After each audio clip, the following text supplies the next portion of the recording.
It was the witching hour when the boogeyman comes out. But this time the boogeyman is a big, friendly giant.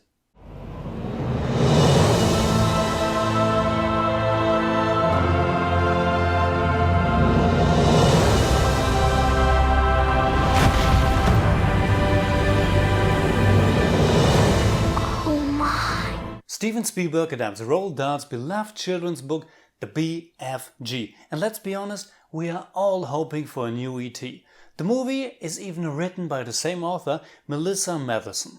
But to make it short, it's not E.T., but it is a nice movie about a big friendship between a little girl and a giant. It tells the story of Sophie, an orphan child who likes to stay up late and read books under her blanket while all the other children are already asleep. We actually don't learn that much about her, and the movie pretty much starts with the encounter of the giant.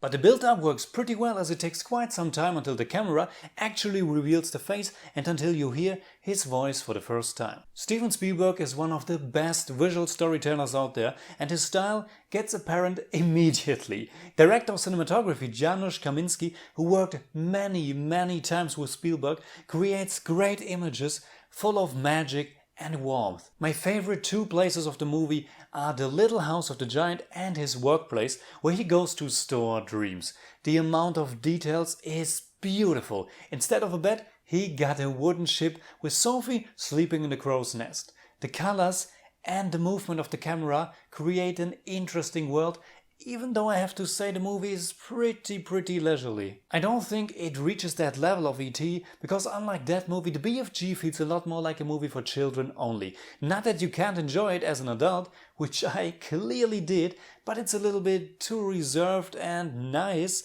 to make a giant, pun intended, impact. But let's go back to things that make it quite wonderful nevertheless.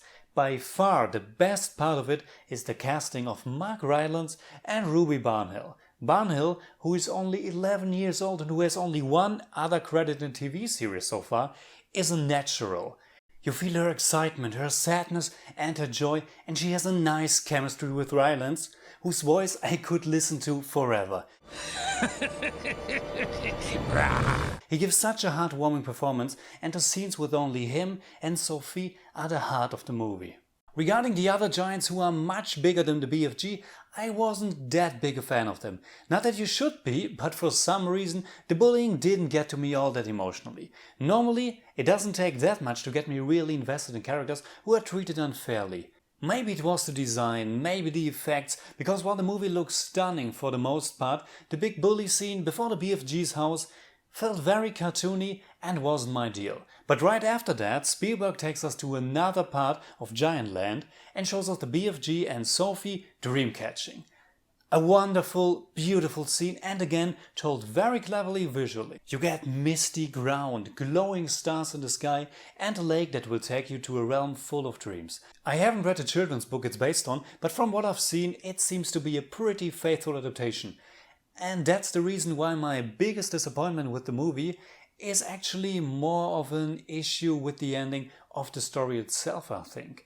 There might be some mild spoilers, but I won't give away the ending. It's only that I didn't quite like the last third of the movie because it takes us out of the world of the giants and introduces a handful of new characters very sudden. It gets quite comical, and while it has fart jokes that I actually don't mind, and when can you ever say that about fart jokes, the abomination of every lazy children's movie, I was hoping for another solution with the other mean giants. But again, I know that's the book by Dahl, even though I can't say how exactly it's handled there, but in the adaptation the last act felt kind of abrupt, as if you were in a different movie all of a sudden. Maybe it's blasphemy, but it wasn't my kind of deal. But then again, overall, the BFG is a wonderful little film about friendship with two amazing performances and that magical Spielberg touch. And come on, it even has a vintage AT-80 toy that's visible for a few seconds. I always wanted that toy as a child.